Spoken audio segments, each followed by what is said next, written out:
Ăn. Nuốt đi. You know what? I can drink this.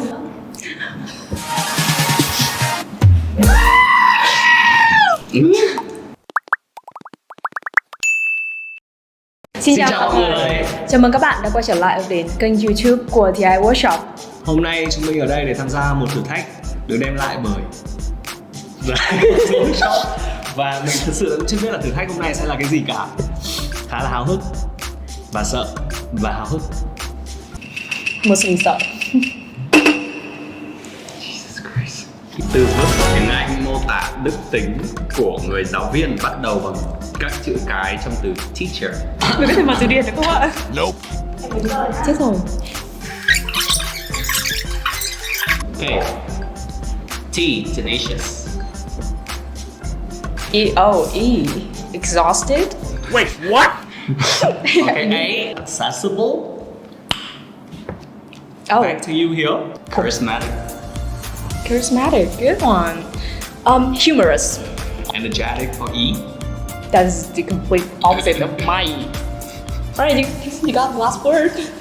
R.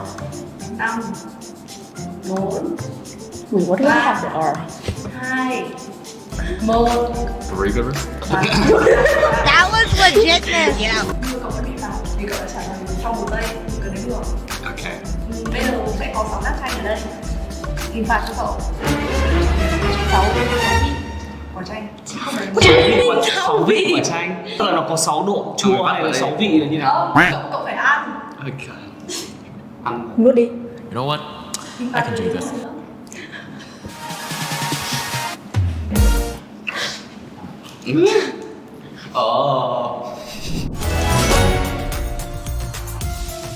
Rồi, chúng ta sẽ có một hình ảnh đầu tiên. Đây là I know one. The Late Show. James Harden and Billie Eilish as the guest. Saturday Night Live. Nope.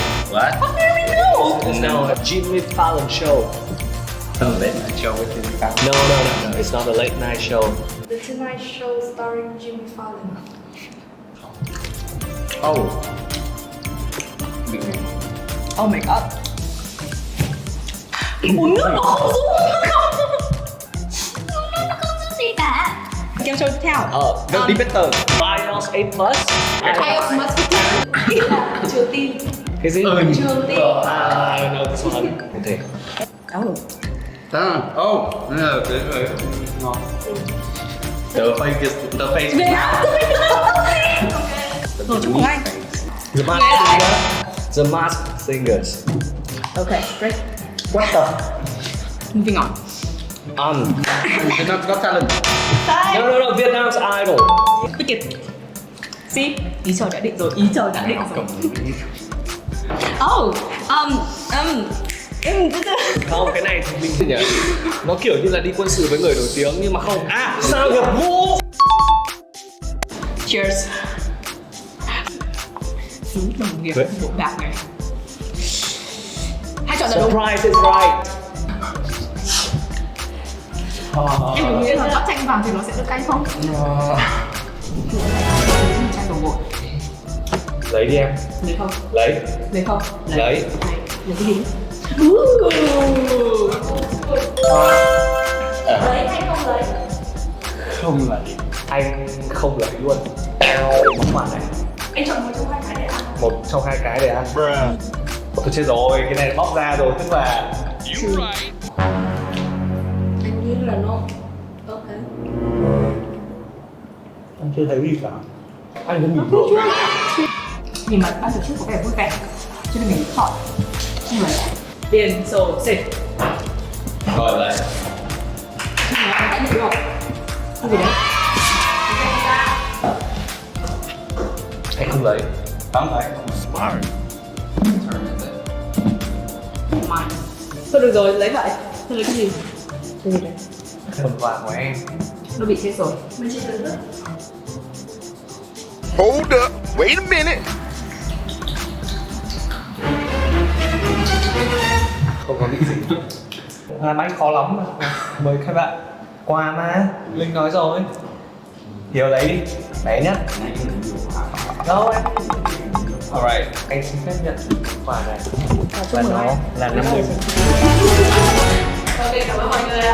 Okay. Hy vọng là các bạn đã thích video số lần này và thay mặt IELTS Workshop mình muốn gửi lời chúc đến các giáo viên nhân ngày 20 tháng 11. Giang.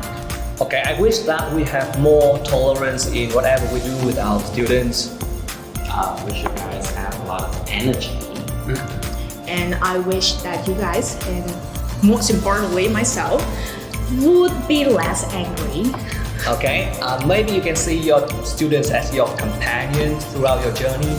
Most important thing, I think, wish you guys a lot of health. So that you will be able to endure whatever you go through. And actually, this is the most important thing. I wish that all of us can become twice as rich this year, okay? Just twice. Twice is enough. Don't be greedy. Alright, so that's it for today. Goodbye. Goodbye, guys.